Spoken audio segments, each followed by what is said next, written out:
Da próxima vez que você for procurar um lugar para comprar ou alugar, certifique-se de examinar a fundo a história da casa em que está interessado.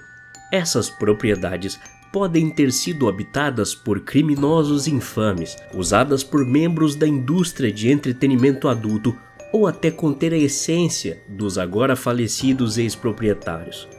Uma curiosidade que não é muito divulgada é que os agentes imobiliários devem, por lei, divulgar a verdade sobre essas casas potencialmente assombradas, mas alguns podem nem saber o que aconteceu lá, a menos que falem com os vizinhos. Os relatos de hoje detalham o que aconteceu nas casas antes que seus atuais proprietários a comprassem. Não assista esse vídeo no escuro e lembre-se de que muitos horrores podem ter acontecido onde você está morando nesse exato momento.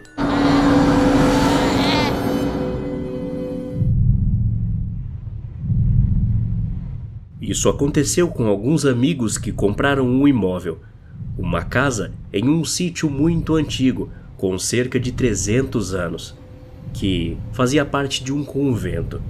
O referido local então foi remodelado e fizeram pequenos apartamentos e casas há cerca de 50 anos atrás. Esses meus amigos foram morar lá e, com o tempo, resolveram fazer algumas reformas e manutenções em algumas partes da propriedade. Os pedreiros notaram que havia uma parede um pouco mais larga que as outras. Essa mesma parede estava com a camada exterior toda descascada devido à chuva e ao tempo. Enquanto tentavam consertar a parede, eles acabaram por encontrar dezenas de esqueletos de bebês. Depois dessa descoberta, as autoridades e os historiadores iam e vinham o tempo todo e chegaram à conclusão de que as freiras jogavam seus bebês ali logo após dar à luz para ninguém descobrir. Agora, só Deus sabe se eles estavam vivos ou mortos antes disso. Eu fui com um amigo meu para ver propriedades comerciais para o que seria sua loja de computadores. Houve uma em particular que ele estava muito animado para ver, pois a planta do lugar parecia perfeita. Tinha uma grande sala na frente para acomodar suas vitrines e receber seus clientes. Ficava em um shopping center com várias outras lojas e tinha 2 salas nos fundos, uma que ele poderia usar para estoque e outra que poderia usar para fazer reparos. O local também tinha seu próprio espaço no porão, onde ele poderia colocar estoque ou utilizar para o que pudesse precisar.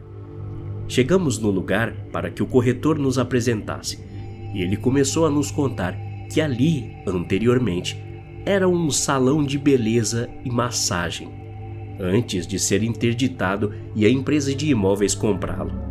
Sim, casa de massagem e interditado. Você sabe o que significa, né? Os 2 quartos dos fundos ainda tinham os colchões no chão e havia cerca de mais 8 colchões e muitas roupas femininas íntimas espalhadas pelo porão. Meu amigo acabou não ficando com o local, embora eu tenha dito que ele deveria. Os olhares nos rostos dos antigos clientes que chegariam ali achando que ainda era um bordel seria muito incômodo.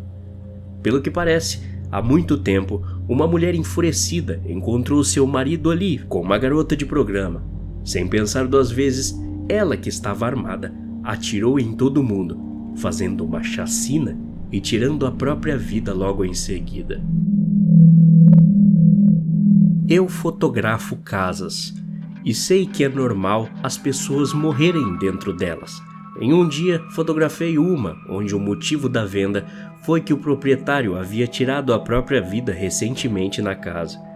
Em outra ocasião, tirei foto de uma propriedade onde o pedreiro tirou a própria vida na garagem pouco antes do projeto estar concluído.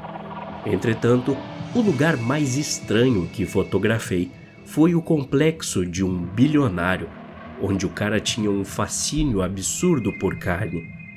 Havia bem mais de 50 cabeças montadas nas paredes, de búfalos a elefantes, de 5 a 10 leões grandes, lustres feitos de penas de pássaros raros, tapetes feitos de patas e pernas de elefante, pinturas e fotos abstratas de pele, músculos venosos de humanos e animais, e etc.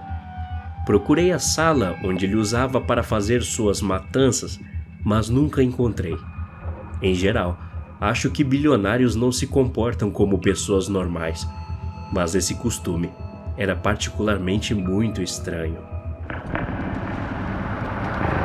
Estou no setor de administração de imóveis residenciais há 40 anos e durante esse tempo aluguei milhares de apartamentos e casas. Um prédio histórico para o qual eu alugava apartamentos era formalmente um hospício nas décadas passadas e antes disso um hospital. O próprio edifício está no Registro Histórico Nacional e lá tem todas essas informações. Felizmente, nunca tive uma experiência ruim nesse lugar, exceto em uma das áreas. Certas coisas não podem ser mudadas nesses marcos históricos, então muitos dos apartamentos desse prédio tiveram que manter certas características do projeto e arquitetura originais, como alguns azulejos antigos que ainda estavam nas paredes e pisos. Dessas coisas, a única coisa que me assustava era o porão. Mesmo depois de mais de 50 anos, a maioria dos dias ao descer lá, dá para sentir um cheiro de formol. Às vezes o cheiro fica mais forte ou fraco, não tem um padrão. Claro que sendo o porão, também tem aquele cheiro de mofo misturado. Como o prédio já tinha sido um hospital, obviamente que nele havia um necrotério. Tem um punhado de apartamentos no porão, e no azulejo original do chão dá para ver exatamente a marca de onde o necrotério realmente se iniciava. Em um desses apartamentos existe um quarto com closets incrivelmente espaçosos, que depois descobri serem os espaços de armários onde eram colocados os corpos. Ainda não consigo entender como alguém pode morar naquele apartamento, pois eu nunca mais entrei naquele lugar sozinho depois de saber de tudo isso. No ano passado, tentei incessantemente vender uma casa que tinha sido construída em 1800. Isso porque 2 compradores distintos que nem se conheciam disseram que ainda podiam sentir os proprietários anteriores.